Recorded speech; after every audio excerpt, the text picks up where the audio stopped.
I feel a responsibility to show up and put a smile on everybody's face that buys a ticket and comes and watches us play. And I always tell people, like, when you buy a ticket and you come and watch the Fever play, you keep coming back for more. And I think that goes for all of women's sports as well. So I think that's kind of my responsibility. But I don't always like put that on myself. Like I just go out there, have fun. It's what I do. I can't believe it's my job. Like I feel very lucky and fortunate. So it's funny. I was leaving the hotel. A little girl had a WNBA shirt on. She said, "I'm waiting for Caitlin to come out," and unfortunately, she saw me, and I wish she had seen you. No, that's great as well.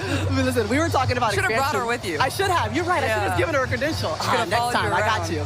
We were talking about expansion, though, for the NBA. Obviously, expansion is happening in the W2. By 2030, there could be up to 18 teams, up from 15. Yeah. What are your thoughts on the growth of the league, too, in general? Well, it's pretty incredible when I first came in, and even the Fever were playing at smaller venues before I got there. And, now we were at 12 teams, and then my next year we played at 13 teams, and then this year we're moving to 15. So there was less than 144 spots when I first showed up in the league, and now we're going to be at, who knows, over maybe 170. And I think a lot about people in college and girls in college, and I've already heard from a lot of college players on this, is like their dream is to continue to play basketball because they know it's a real opportunity now, and they also know they're going to be compensated for it, and they're not going to have to go overseas to find a way to be compensated for it. Maybe they'll continue to do both, but I thought that was a really cute thing, and maybe not something that people always thought about is like the dream of the college women's basketball player is still really real for them to become a professional. So I think expansion is a great thing.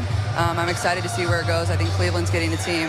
Connecticut's going down to Houston, and I think Philadelphia as well. So I'm excited as many places as we can take women's basketball. I think it's just going to help not only women's basketball, but women's sports in general. Yeah, and this season you'll see the expansion go to Toronto and Portland. I got to get back to you and your play. I know you were injured most of last season, but you returned to the court after, 8 months off? Yeah, about 230 days or so like that? Yeah, no one was counting. I was counting. But you came back for the World Cup qualifier. I'm just curious how it felt to be back in game situations and how you felt health-wise. I mean, you can simulate it as much as possible, but there's really nothing like putting on your uniform and lacing up your shoes and getting out there and playing. And obviously it was a little bit different of a situation.